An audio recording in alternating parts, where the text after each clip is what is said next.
न्यायाधीश का मतलब होता है विवेकाधीन व्यक्ति, ए पर्सन अंडर डिस्क्रिएशन। क्यों, आखिर इस बात को क्यों कहा जाता है कि न्यायाधीश का मुख्य काम होता है निर्णय देने के पहले अपने विवेक का प्रयोग करना। इस वीडियो के माध्यम से हम उसी को समझने का प्रयास करेंगे। एक छोटी सी कहानी है जिसके माध्यम से हम इस बात को समझेंगे।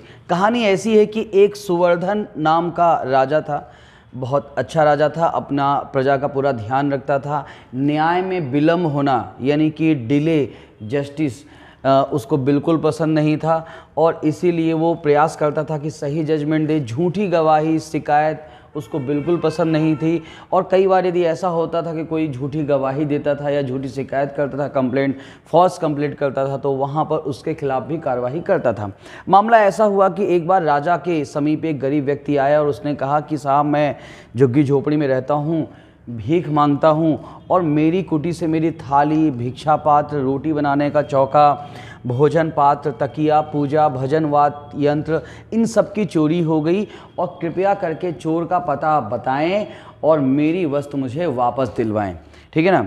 राजा ने तुरंत शिकायत पर त्वरित कार्रवाई की और अपने जो कोतवाल है उसको बोला कि भाई चोर का पता लगाओ और मेरे सामने पेश करो। कोतवाल फ़ौरन गया, चोर का पता लगाया, उसको पकड़ा और उसने स्वीकार किया कि भाई मैंने तो इस व्यक्ति के कुटिया से केवल एक ही वस्तु की चोरी की है। और इस प्रकार से कोतवाल को भी समझ में नहीं आया कि भाई शिकायतकर्ता कह रहा है कई वस्तु हैं पर चोर कह रहा है कि एक वस्तु है। तो ऐसे सरकमस्टांसेस में उन दोनों को राजा के सामने पेश किया गया। अब राजा के सामने जब पेश किया गया और शिकायतकर्ता से बताया गया कि भाई चोर से केवल एक ही वस्तु प्राप्त की गई है, तो शिकायतकर्ता उस गरीब भिखारी ने क्या कहा कि बिल्कुल ये सत्य है, सही है।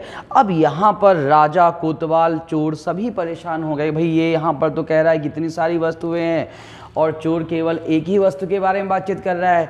तो फिर यहाँ पर राजा ने उससे बोला कि सच बताओ कितनी वस्तुएं थी, यदि तुमने झूठ बोला तो तुम्हारे खिलाफ मैं कार्रवाई करूँगा।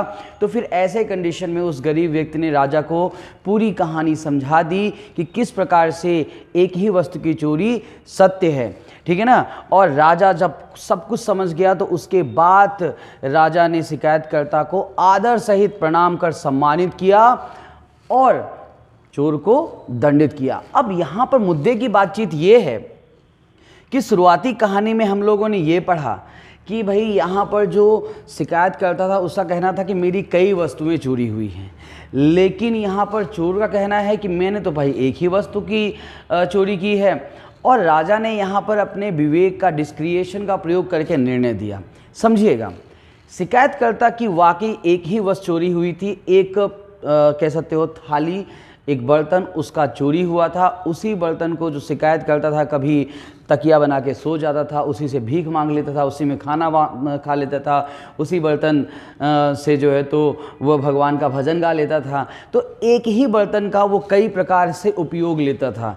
लेकिन समझिएगा, किसी भी कंप्लेनेंट, फरियादी के लिए कोई भी वस्तु जो उसके पास से छीनी जाती है, चोरी की जाती है, उससे दूर की जाती है, डिप्रीव की जाती है, वो हमेशा उसके लिए इम्पॉर्टेंट होती है। तो इसीलिए वो हमेशा बढ़ चढ़ के उसके बारे में अपनी समस्याएं बताता है कि भाई देखो वो वस्तु मेरे लिए कितनी इंपॉर्टेंट थी।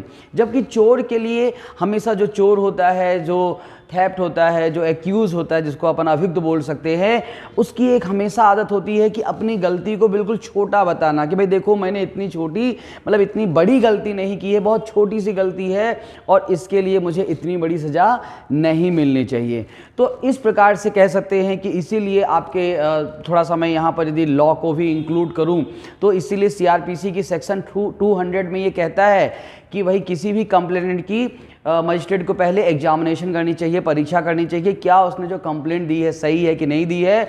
और हमेशा चोर की भी एग्जामिनेशन ड्यूरिंग द ट्रायल, विचारण के दौरान करना चाहिए, यानी एक्यूज का एग्जामिनेशन करना चाहिए। CRPC के पॉइंट ऑफ व्यू से बातचीत करेंगे तो 313 में इसके बारे में बातचीत करता है। और राजा का काम क्या है भाई, देखिए एक शिकायतकर्ता होता है वो हमेशा तिल का ताड़ राई का पहाड़ तो बनाता है, एक जो एक्यूज होता है वो हमेशा अपनी बात को छोटा करके बताता है।